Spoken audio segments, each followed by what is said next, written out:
He was saying how, like, he's like, like, someone asked him what he's looking for. He's like, just a night girl. And it's like, what do you do? What do you find passionate? And I was like, mikveh night. And they're like, what? And I'm like, no, I heard it's good. I mean, I don't know. And I never dated anyone that went to the mikveh. It was all blasphemous to people I dated. Have you dated any Orthodox women? Yeah. I mean, almost all the girls I've dated have been Orthodox to some degree, or formerly Orthodox. The only girl, I only dated one girl that was a secular girl. That was the best relationship I was that the last one you were in? That was the last one, you were yeah. in when I interviewed you yeah, last it was time? like 9 best months. Relationship of your life. Awesome. She liked the outdoors. And we're still buddies. She's like my best friend. And it's interesting because now I'm a cook. I'm a professional cook. And she kind of prepared me because she was a chef before she became a massage therapist. So it's kind of prepared me for that life. And we're one of the only people I can talk with, frankly, about food and life working in a kitchen, which is incredibly different than most people, imagine. So it sounds like the relationship had a very happy ending. Yeah, it's happy ending. Without the happy ending part. But you're a professional cook. Tell me more. I got this job working as mashgiach, and they asked me if I want to cook, and I said, I guess. I was at this point. Figured I was just going to go back into like doing blogging and SEO and website and search engine stuff, and I'll try that. I mean, I've always liked food, and I'm in love with cooking now. It's like the Lord has delivered me into like this like profession that I never ever thought I would do, and I love it. It's like you're working with your hands, you're working with people, but it's also silent. It's like this incredible like mind rush when it's incredibly busy, and there's no talking. You're just in your zone doing your thing. But before the people come in, you're also prepping. I mean, there's this whole like it's hard to explain it to people who aren't in the food industry. But I mean, like the people who are like I'm the person who cooks your food on the line before it goes out to the person. They order food, I make it for them. But before we make it, we actually make it. We prep it all before service, before a dinner service, like tomorrow night for 3 hours, I will prep everything I need for my line, and then I'll be like remaking it or reheating it or plating it or anything like that. So it's a two-fold thing, and there's definitely creative, stuff that goes along with it. There's a lot of mind, trying to figure out new plate techniques and what goes with, I never thought about so many different, pairings between, foods, between produce, between meats, between fish, whatever it is, and ways, I mean, before getting into this, all I had made was pasta and stir fry. This is completely, it's blowing my mind every day. It's really like. So, do you like the job? Yeah, I love it. I really. Is it better than SEO? Oh my God! I can't even. It's like, wow, I'm like 29 and now I know what I want to do. This is crazy. I mean, it's almost fortunate that I'm like a transient, very unsettled guy, and it's an industry that's very transient and unsettled. Right. I mean, to work in a job for a year is a long time. And right. I've been there, this is the longest I've ever held a full-time job. Right. 13 months. Ridiculous. We're good. I'm just getting a little closer. Don't get freaked out. It's not sexual. Getting all hot. Try not to fall I'm from the Bay, but like, come on. How do you like LA? LA's,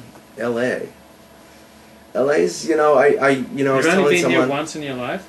No, I've been here. This is my third time here. Okay. The first time I was here was on a road trip. Okay. Second time was the last time I was here, and this time is the.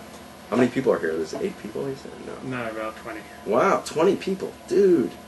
It's like a it's like a post. So, LA is it's very urban.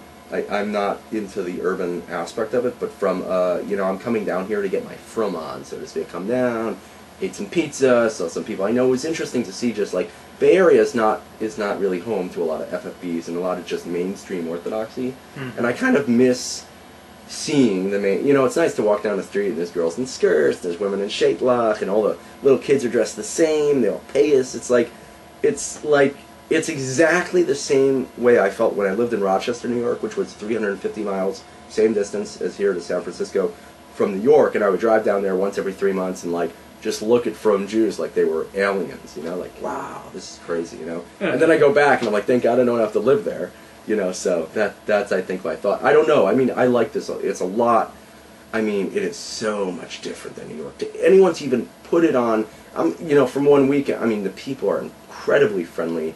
They're really nice, and they're really, like, down to earth. And everyone has a really firm handshake. It's like, you know, and they're not balchuvas. It's the strangest thing. You know, balchuvas have firm handshakes, but when a FFB has a firm handshake, I'm like, you're obviously not from New York. New York, they give you this thing. They don't look in your eye. People say good Shabbos to you. People, I mean, I got an Aliyah today at B'nai David. It happens to me. I knew the Gabbai, whatever. But, like, I got an Aliyah there. People invited me out to lunch. I've never been there in my life. It's a big freaking shul. It's like 300 people in shul.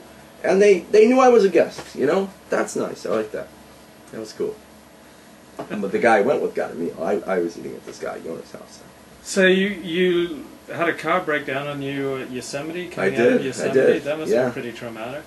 It wasn't traumatic because I knew it was going to happen. It was more traumatic because, like, I had to go to Fresno for Shabbos. Like, you know, Fresno, oh my God. I mean, Fresno, you know. You could have almost bought another car for the amount of money you spent to get to Fresno. Yeah, it was $140. How do you know this? You I just read know, your yeah. blog. $140 in a cab, and then like $30 for that bus. So, and then I had to take a train back, and it was such a haka-chinik. But it was, you know, it was interesting. It was just like so, like I was so out of it. I could have just slept in Yosemite, but I was from this like 36-mile, 2.5-day hike by myself. I was like dusty. I was totally out of it. I didn't see any people in 2.5 days. You know, I was like totally spaced out. You know, you come out of this thing, and all you want to do, you want to sit in your car. You want to drink a Mountain Dew, and you want to like eat some like really junk food, you know, because you're drinking water and eating dried fruit the whole time. So, you know, and I just, you know, I don't know.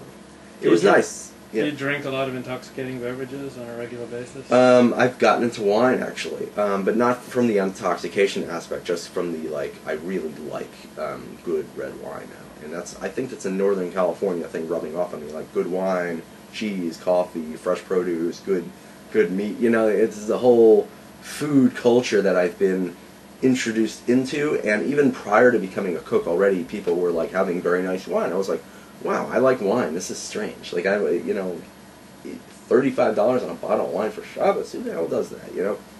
To me, it's like, oh, 35, you know, whatever. I mean, you know, and I hang out with people in the industry, and so, but I went out. Which industry? Wine industry. Oh, okay. But I went out for beers. I felt like this. You know, you don't want to be antisocial in the kitchen. So, come on, let's go to the beer. So we went to this microbrewery, like, right around the corner from work, like, one Thursday night. And I was like, I was tired. I didn't want to drink anything. They're like, okay, get beer. You know, I'm halfway through the beer. I'm totally drunk.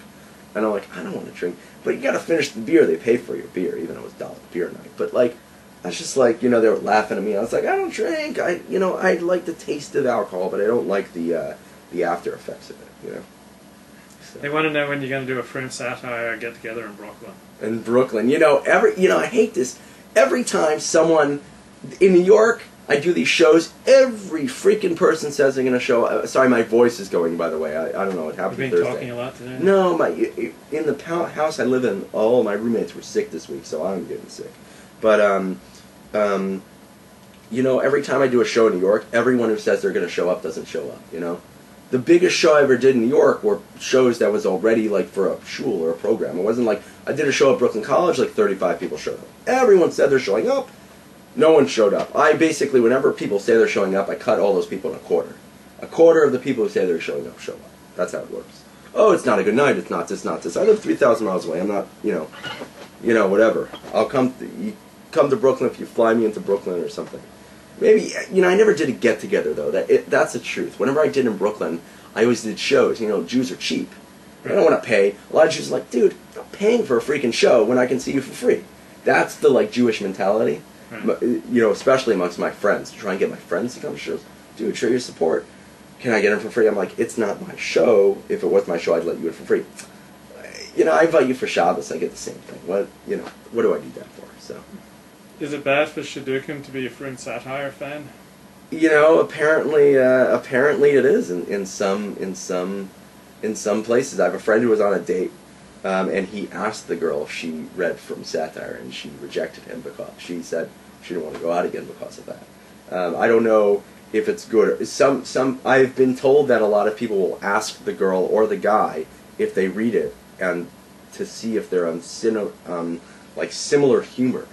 You know, that, you know, a similar, like, able to take some, you know, stuff or whatever. How many people are here? This is pretty cool. About 20. Yeah. Wow.